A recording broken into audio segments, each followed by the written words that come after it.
Hello? Hi, is that Peter? Yes, it is. Hi, this is Levi calling from Sticks for Stones in Brisbane, Australia. How are you going? Pretty good. How are you? Yeah, good, good. How are these interviews and all the questions gone for you so far? Do you like doing these sort of things where you got to take time out and talk to fans and the press and all that kind of thing? Um, you know, I I see the interviews sort of like it's kind of like therapy in a weird way. Sometimes I get to talk shit out that I don't know, just work some stuff out that needed to be worked out. So you never know how it's gonna go.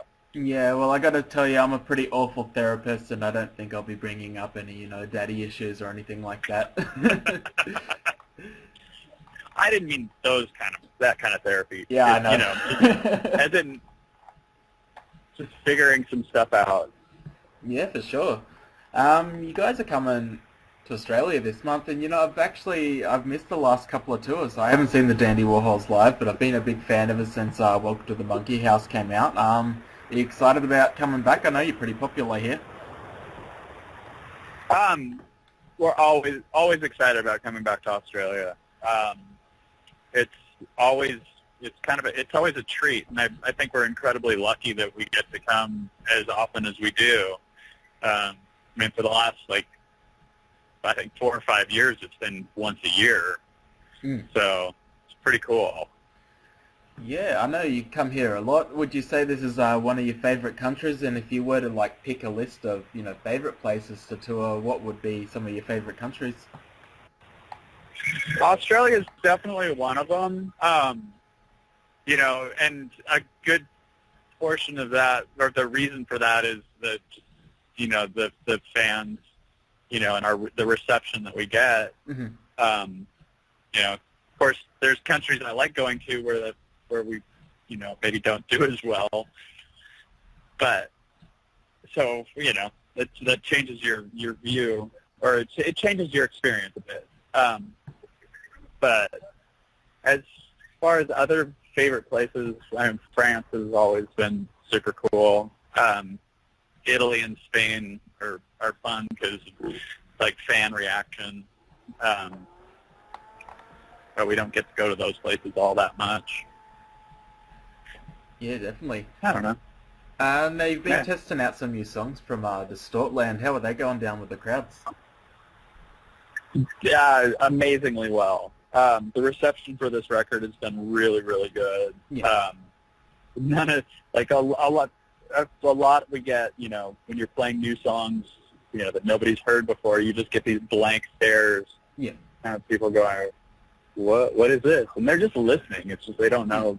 They're not just reacting. They're actually listening to what we're doing. Yeah.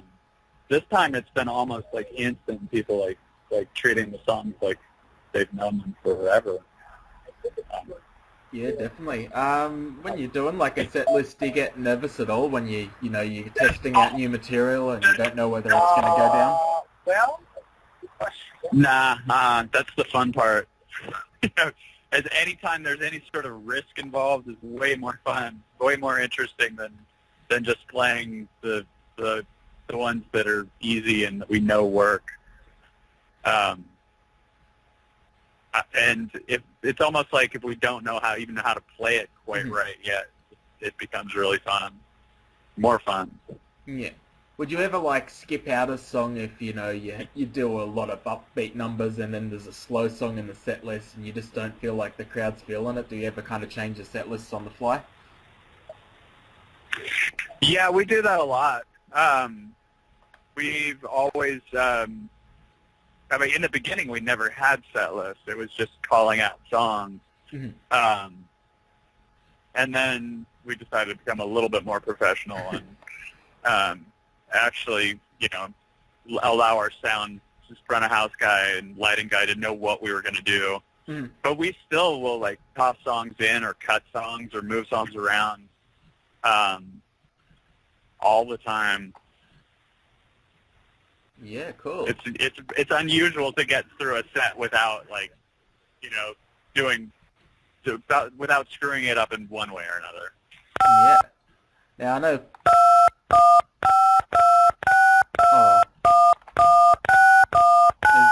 or me beeping? I think that may have been me. My phone seems to have pocket dialed a bunch of numbers. Oh, that's okay. I'm calling through Skype at the moment, so I keep having problems with Skype, so I'm like, oh, maybe something's happening, but I'm not doing anything. But Yeah. I can hear you now. Yeah, good.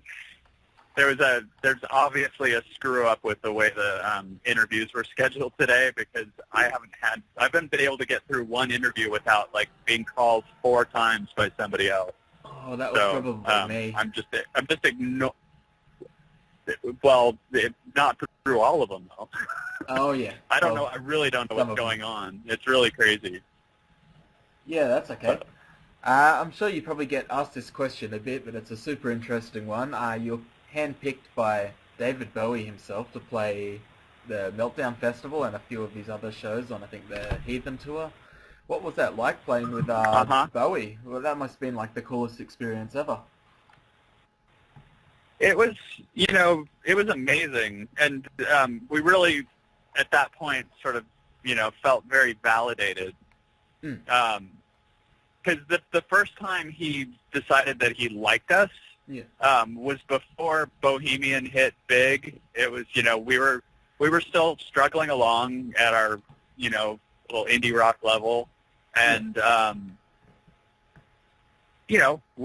we were pretty sure we were doing something cool, but as soon as David Bowie said we were doing something cool, it was like, all right, fine. Now we know we're doing something cool. Yeah. And we really felt validated. Yeah, well, he's a selective guy too, because he turned down Coldplay, he turned down the Red Hot Chili Peppers, but he validated you, so that's even cooler. Yeah. And then to get to do a 2-month tour with him was amazing. I figured out that I was going to watch every single show and every single sound check, because that was, not everybody gets to do that. And because of that, I've seen Bowie more than I've seen anybody else, or probably will see anybody else. And it was super cool, super important. Yeah, I heard he's a pretty down-to-earth guy as well. He's like, happy to chat with the crew and, everyone else. What was, some of the highlight conversations you had? There was a bunch of talk about literature that he was really into. That was mainly between him and my wife, because they were into similar authors. He did ask me what drugs I used to do. Yep. And had one of those conversations. Yeah. Which was funny and really odd. And he was one of the two. There's a couple amazing things that I had from that trip, and one was my birthday was in Berlin on that tour, and out of the blue, I did not know it was going to happen. He wished me happy birthday from the stage. Oh wow! And dedicated a song to me. Yeah. And so that pretty much made my decade. Yeah, cool.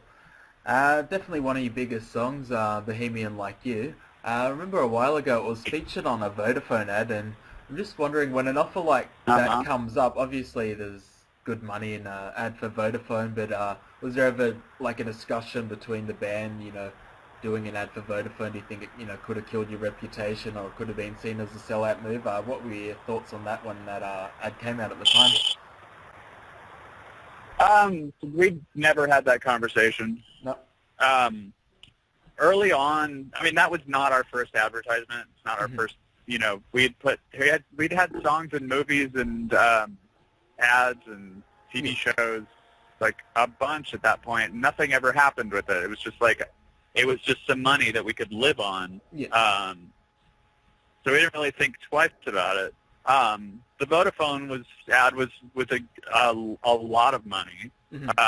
So we of course said yes, and then it just happened to be a very well done advertisement that that lasted like 4 years, and our various record companies around the world re-released the song and sort of capitalized on that. Back then, we did get asked about selling out and all that pretty much in every interview, Mm-hmm. and we're all, we don't see it that way. Yeah. We made the song. A year later, this company wanted to use it in an advertisement. It's like, we didn't do anything, And because of that, we were able to buy our own studio, and probably because of that, we are still a band. We had a choice to do it again. I'd definitely do it again. And now, now people don't even look at that as selling out. It's just what you do if you're given the opportunity. Yeah, like, definitely agree. Every band that can pretty much does that. I mean, certain bands will never do it, like Radiohead or whatever, but they don't need to. Other bands don't have a choice. Like, when you're given the opportunity to get some money out of it, Mm-hmm. None of us are doing it for the money, but when that opportunity comes up, you shouldn't really turn it down. Yeah.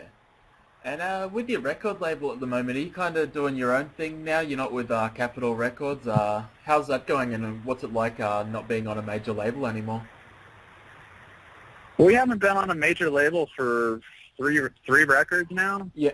So, the first time we tried it on our own, kind of realized that wasn't going to work again. So we had some help the next time around, and it still didn't really do very well. So this time we've got a label that, kind of a big indie label based out of Canada, and they're doing a really good job.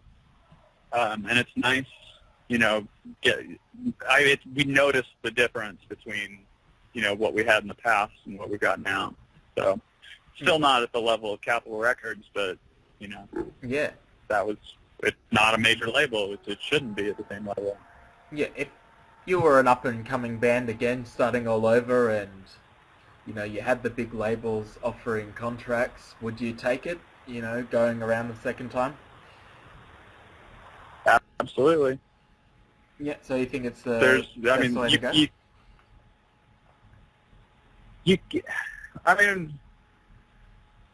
It's not necessarily the way to go.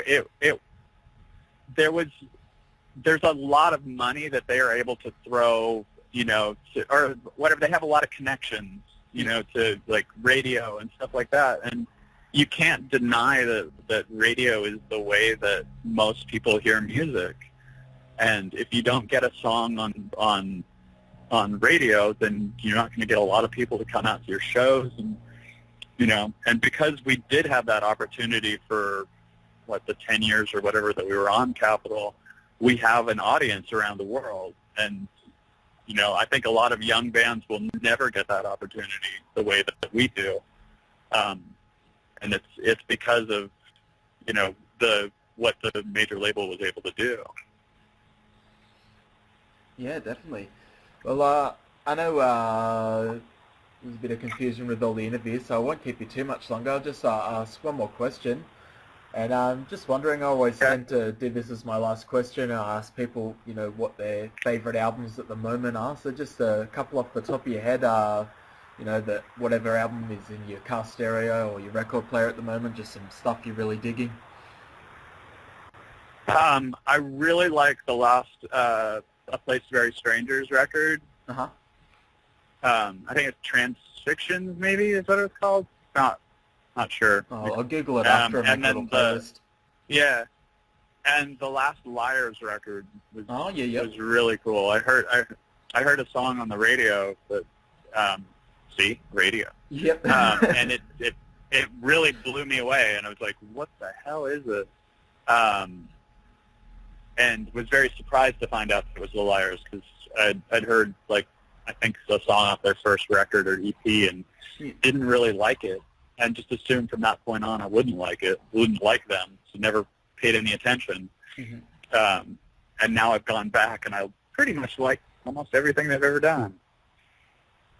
So. Yeah, those two for sure. There's a Canadian band called Soons, Suuns, that I really like.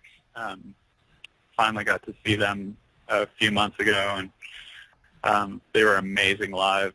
Super cool. Yeah, cool stuff. Well, I'll definitely be searching for those right after those interviews. Have a little bit of a listen. Uh-huh.